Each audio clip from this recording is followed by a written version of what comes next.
Lassen Peak earthquake swarm on June 24, just 50 minutes after midnight. A swarm of earthquakes began striking adjacent to California's active Lassen Peak volcano, which last erupted in 1917.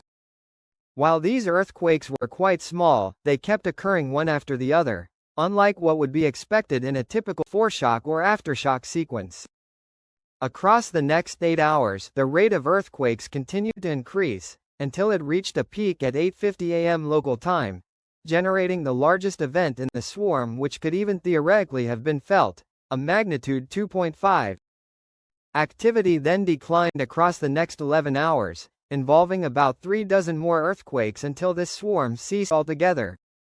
In all, approximately 100 earthquakes had struck, which could technically be classified as volcanic in origin, marking this California volcano's largest such swarm in a decade.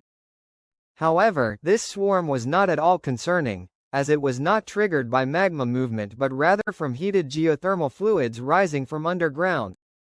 Generally speaking, the more extensive a volcano's geothermal system is, the more earthquake swarms of this variety it will experience.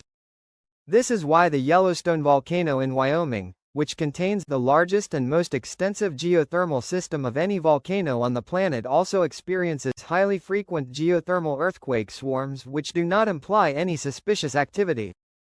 Since Lassen Peak contains the largest grouping of geothermal features in the Cascade Mountain Range, it too produces fairly frequent earthquake swarms, which just like Yellowstone's could be considered part of their normal background activity in a non-eruptive state.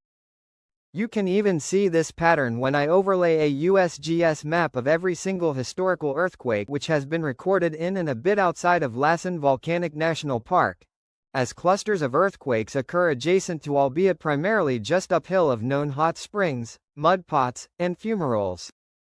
In the case of the latest earthquake swarm, which produced 17 events larger than magnitude 1.0, they occurred 3,700 to 8,500 feet away from the terminal geyser. Although magma is solidifying about 8.5 kilometers or 5.3 miles beneath Lassen Peak, it is still hot enough to transfer heat into groundwater following rain and snowfall events.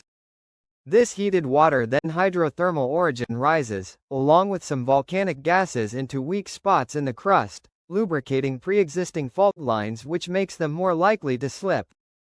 The earthquake swarm we just observed may have been directly linked to a heavy snowfall event which occurred on May 4. A lesser earthquake swarm occurred essentially in the same area on October 31 of 2022, also approximately 7 weeks after a major precipitation event. As a result, Lassen Peak's alert level remains at normal. However, although unlikely, it is possible that changes could occur to nearby hydrothermal systems as a result of this recent earthquake swarm. Comparison to 2022: the larger earthquake swarm in 2014 caused the Morgan and Growler hot springs to output water at twice their prior rate, along with creating new patches where steam rose through the ground. The same thing could have technically occurred last month, although we have no evidence indicating that this hypothetical occurred. As a final note, I would like to thank my YouTube channel members and patrons on Patreon for supporting